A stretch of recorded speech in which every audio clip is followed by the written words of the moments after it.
Hello friends, আজকে pasta বানানোর জন্য এসেছি। এই দেখো, পাস্তার জন্য সবজি নিয়েছি, পেঁয়াজ, গাজর, ক্যাপসিকাম, কাঁচা লঙ্কা। কড়াইতে একটু তেল দিয়ে ডিমটাকে ভেজে নিলাম ফার্স্টে।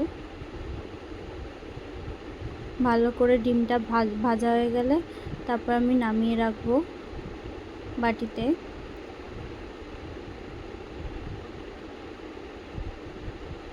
তারপর কড়াইতে একটু রসুন দেব, গোটা রসুন দিয়ে তার মধ্যে কাঁচা লঙ্কাটাকেও দিয়ে দেবো, ভাজা ভাজা করে নেব।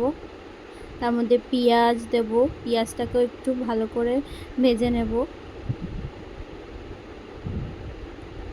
পেঁয়াজটা ভালো করে ভাজা হলে তার মধ্যে গাজর আর ক্যাপসিকাম কুচি দেব। ক্যাপসিকাম কুচি দিয়ে ভালো করে ওটাকে নাড়তে হবে, ভাজা ভাজা করতে হবে। খুব বেশি ভাজা করতে হবে না, কারণ একটু ক্রাঞ্চি থাকলে খেতে ভালো লাগে। এটাকে হালকা সটে করে এবার সেদ্ধ পাস্তার মধ্যে একটু তেল মাখিয়ে নেবো আমি। তারপরে ওই সবজির মধ্যে একটু টমেটো কুচি দেব, টমেটো কুচি দিয়ে আবার ভাজবো। নুন দিলাম, মধ্যে একটু হলুদ গুঁড়ো, একটু লঙ্কা গুঁড়ো, দিয়ে যেরকম ঝাল খায় সেরকম, একটু জিরে গুঁড়ো,